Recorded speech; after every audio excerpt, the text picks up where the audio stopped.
پر میں یہ باتیں اس لیے عرض کر رہا ہوں کہ سب سے پہلے وجود باری تعالی اللہ ہے، دوسری چیز وہ ایک ہے، اب تیسری چیز آتی ہے جس کے متعلق آج کے بہت سارے دہریے سائنس کے اسٹوڈنٹ وہ کہتے ہیں اگر ہے مان لیا، ایک ہے مان لیا، دکھتا کیوں نہیں ہے؟ یہ بھی سوال ہے۔ ہمارا عقیدہ ہے نراکار ہے اور وہ آکار مانتے ہیں۔ بعض لوگ ان کے ہاں بھی ہے جو خدا کو نراکار مانتے ہیں کہ وہ نہیں دکھ سکتا۔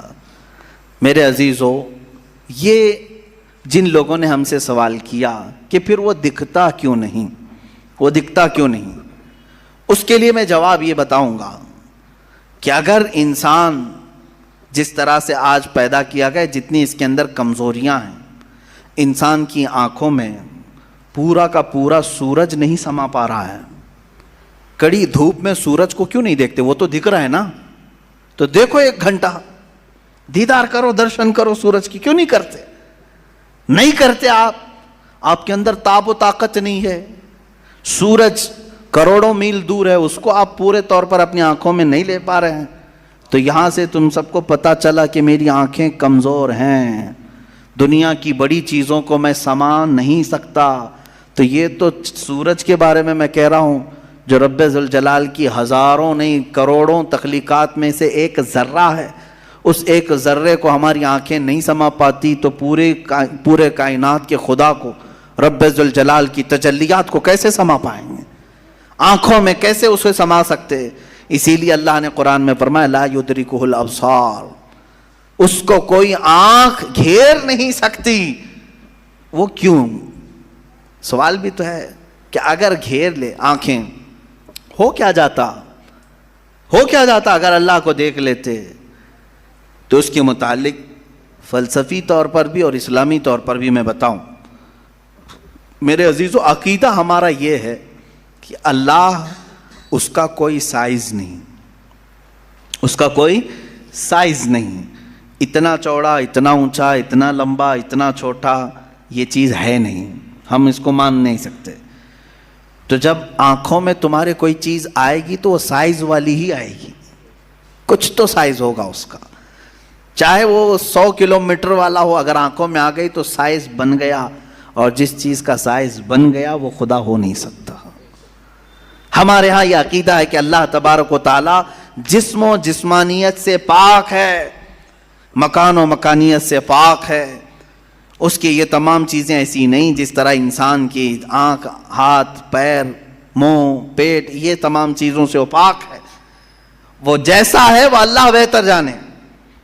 لیکن انسان کی دنیا میں آنکھیں اس چیز کو سما نہیں سکتی، اور جو چیز اس کی آنکھوں میں سما گئی وہ خدا ہو نہیں سکتی۔ اس کے لیے ایک فارمولا میری طرف سے لے کر کے جاؤ، جس چیز کو بھی دیکھا کسی نے دنیا میں سوائے رسول اللہ کے، میرے آقا صلی اللہ علیہ وسلم ایکسیپشن میں بتا رہا ہوں، حضور کو چھوڑ کر کے پوری کائنات کی بات کر رہا ہوں، جس نے کسی چیز کو دیکھا وہ خدا ہو نہیں سکتا۔ ام المومنین عائشہ صدیقہ نے بھی فرمایا ہے کہ جس نے بھی یہ کہا کہ خدا کو یہ دیکھا ہے ظاہری آنکھوں سے، کھلی آنکھوں سے، وہ سب سے بڑا جھوٹ بولا ہے، دنیا کا سب سے بڑا جھوٹ بولا اس نے۔ اب یہ بات میں اس لیے عرض کر رہا ہوں کہ ہو سکتا ہے تمہارے تک بھی آ جائے وہ بھیجے میں خدا دکھانے والے پیر صاحب۔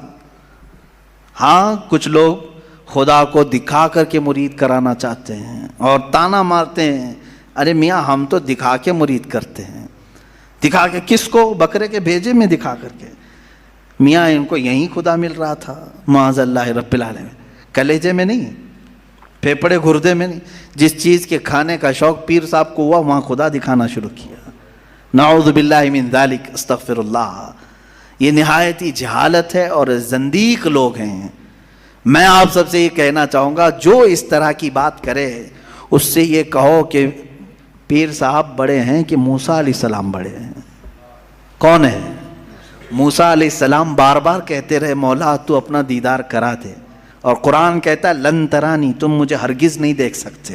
اور پھر موسیٰ علیہ السلام نے اصرار کیا تو اللہ نے انہیں کوہ طور پر بلایا، اور یہ سب سنتے ہیں نا، معراج کے واقعے میں بھی سنایا جاتا ہے۔ موسیٰ علیہ السلام کو سوئی کے ناکے کے برابر ایک تجلی دکھائی گئی، پہاڑ پورا جل گیا، آپ بے ہوش ہو کر گر پڑے، پیر صاحب ابھی بھی بے ہوش نہیں ہو رہے۔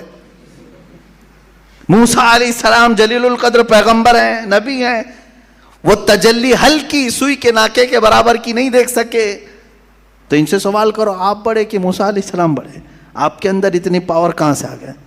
آپ پورے بھیجے میں دکھانے کی بات کرتے ہیں، نہایت ہی گمراہی کی بات ہے۔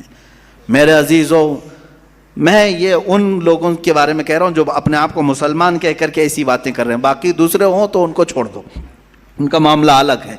یہ تمام باتیں ہو گئی، میں نے 3 چیزیں آپ کے سامنے عرض کی۔ وجود باری تعالی، اللہ ہے، اور اگر ہے تو ایک ہے، اور ایک ہے تو وہ نظر نہیں آتا، دکھتا نہیں۔ یہ 3 عقیدے اسلام کے بنیادی عقیدے ہیں، بنیادی عقیدے ہیں۔ ان میں ذرا برابر بھی ٹس سے مس ہوئے تو تمہارا ایمان چلا جائے گا۔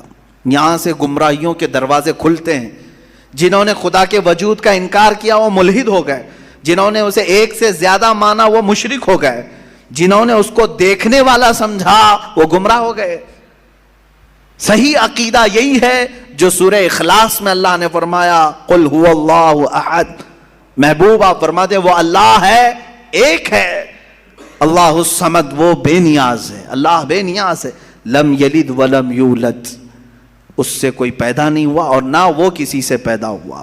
ان معاملات کے بعد آؤ میرے عزیزو اس رب ذوالجلال کی کچھ صفات کی طرف میں آتا ہوں۔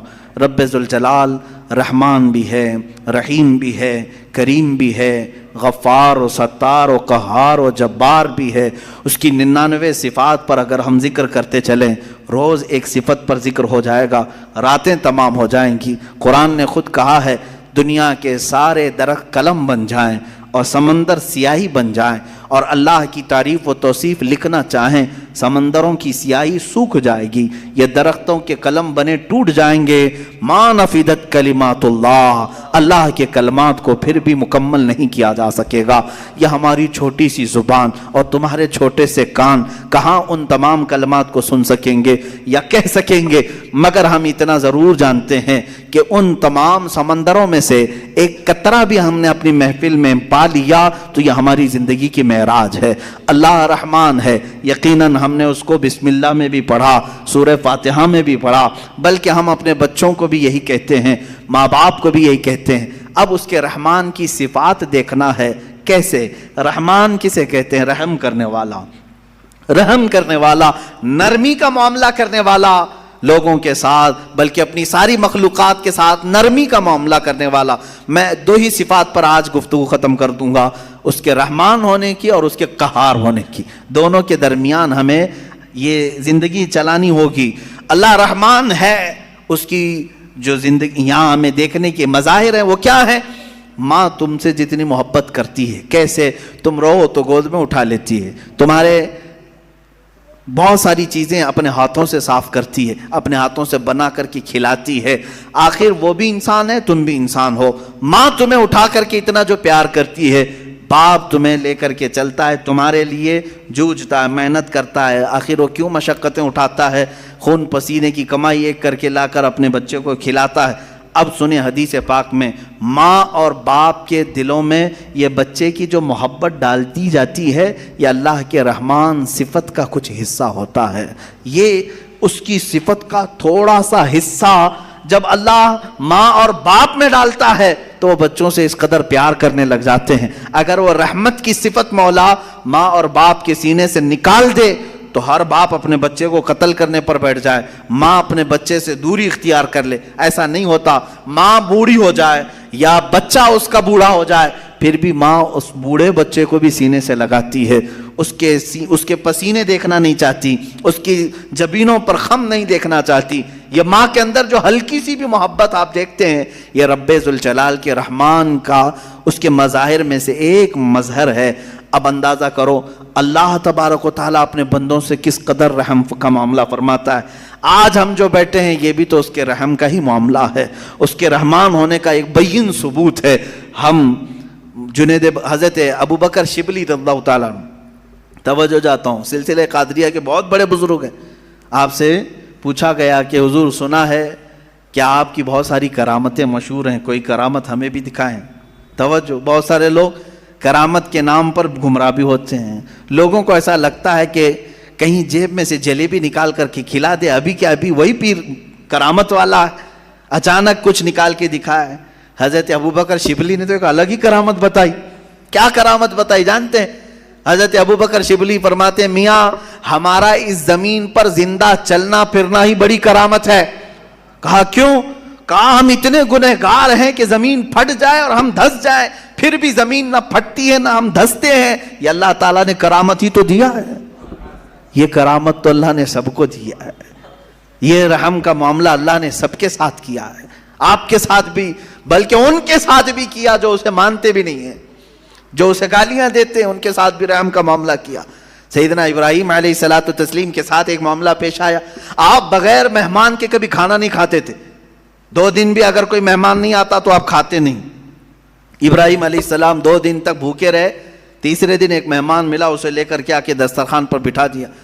کہا کہ آپ ہمارے گھر کے مہمان ہیں، اب کھانا بنایا گیا اچھا دسترخوان پر. کہا چلو بسم اللہ کرو کھاؤ. وہ دہریا تھا، ملحد تھا. کہا کون سا اللہ، میں اللہ کو نہیں مانتا.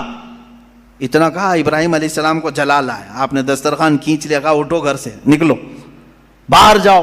دسترخوان پر بیٹھا ہوا تھا، اس کو اٹھا دیا. یہ تو شان ہے انبیاء کی. اللہ کے دشمنوں سے دسترخوان شیئر نہیں کرتے، افطار پارٹی والے ہیں. وہ اللہ کے دشمنوں سے دسترخوان شیئر نہیں کرتے، انبیاء کی شان ہے. وہ اٹھ کر کے چلا گیا. ہاں یہ ہمارے لیے حکم یہی ہے میرے عزیز. لیکن اللہ رب العزت نے وہی فرمائی ابراہیم علیہ السلام کو. کہا ہے ابراہیم کیوں اٹھا دیا اس کو؟ 50 سال کا تقریباً ادھیڑ عمر کا آدمی تھا. کہا کیوں اٹھا دیا؟ کہا ہے مولا وہ تیرا نام نہیں لینا چاہتا، میں اس کو دسترخوان پر کیسے بٹھاؤں؟ رب ذوالجلال نے فرمایا اے ابراہیم پچھلے 50 سال سے میں اسے ویسے ہی کھلا رہا ہوں، جبکہ وہ کبھی میرا نام نہیں لیا. آج تمہارے دسترخوان پر ایک بار اس نے نام نہیں لیا، تم نے اٹھایا.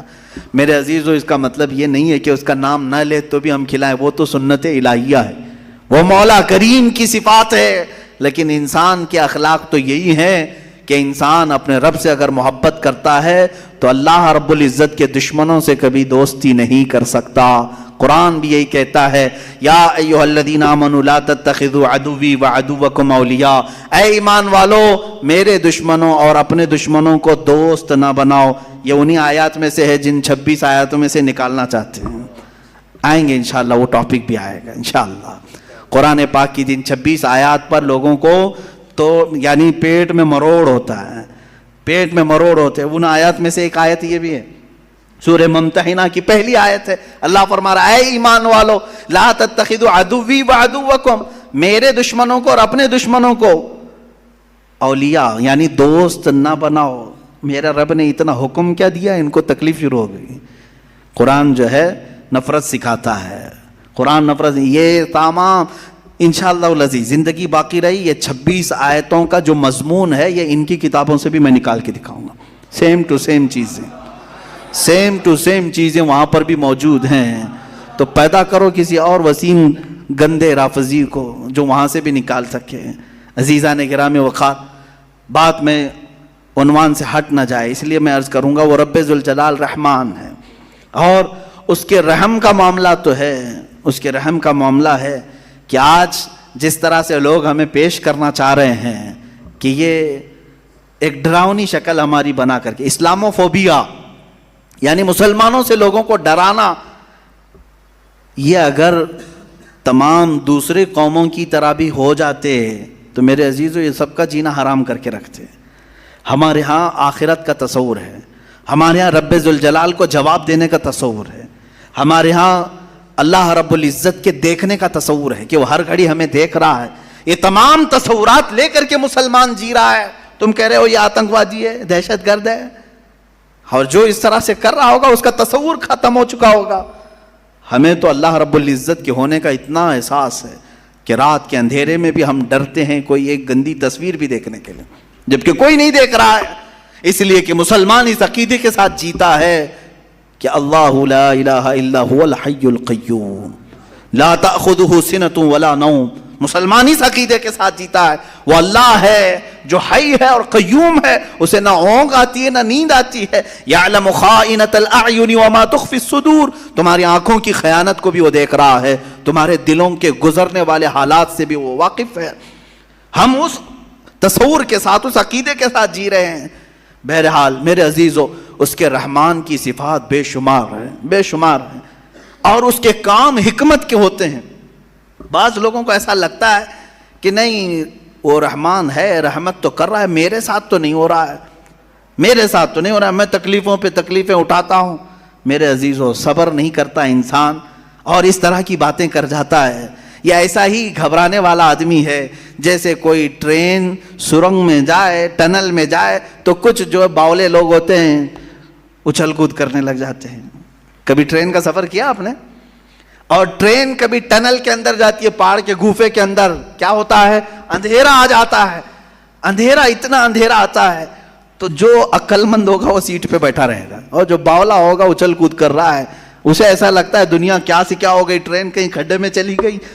ایسا نہیں ہے، جو عقل مند ہے وہ بیٹھا رہتا ہے۔ اگر آپ عقل مند ہیں، بیٹھے رہتے ہیں اپنے سیٹ پر، میں پوچھتا ہوں کیوں بیٹھے رہتے ہو؟ کیوں بیٹھے رہتے ہو؟ اندھیرا ہو گیا، ٹرین گوفے کے اندر چلی گئی ہے، آپ کہیں گے میاں تھوڑی دیر کی بات ہے، یہ ٹرین کا ڈرائیور چلا تو رہا ہے، نکالے گا نا۔ ٹرین نکل کر کے باہر آ جاتی ہے تو آپ کہتے اجالا تو آ گیا۔ اے میرے عزیز، ٹرین کے چلانے والے پر تجھے اتنا یقین ہے سیٹ چھوڑ کر اٹھتا نہیں۔ اس طرح تیری زندگی میں جب مصیبتوں کا کبھی اندھیرا آتا ہے، یقین کر وہ رب ذوالجلال پھر اجالوں میں لائے گا۔ ان مع العسر یسرا، اس نے فرمایا ہے ہر تکلیف کے بعد آسانی ہے۔ کیوں اتاولے ہوتے ہو؟ تھوڑی سی تکلیف کیا آئی، شکایت کیا، میرے ساتھ رحم کا معاملہ نہیں ہو رہا ہے، میرے ساتھ رحم کا معاملہ نہیں ہو رہا ہے۔ فعل الحکیم لا یخلو عن الحکمہ، وہ حکیم ہے، اس کا کوئی کام حکمت سے خالی نہیں ہوتا، کوئی کام حکمت سے خالی نہیں ہوتا۔ آج دوپہر میں اگر تمہیں روٹی نہیں ملی ہے تو کوئی نہ کوئی سبب ہوگا، وہ تمہارے حق میں بہتر چاہتا ہے۔ عسیٰ ان تکرہوا شیئا وہو خیر لکم، قرآن کہتا ہے بسا اوقات تم جس چیز کو نہیں چاہتے لیکن وہ تمہارے حق میں بہتر ہوتا ہے۔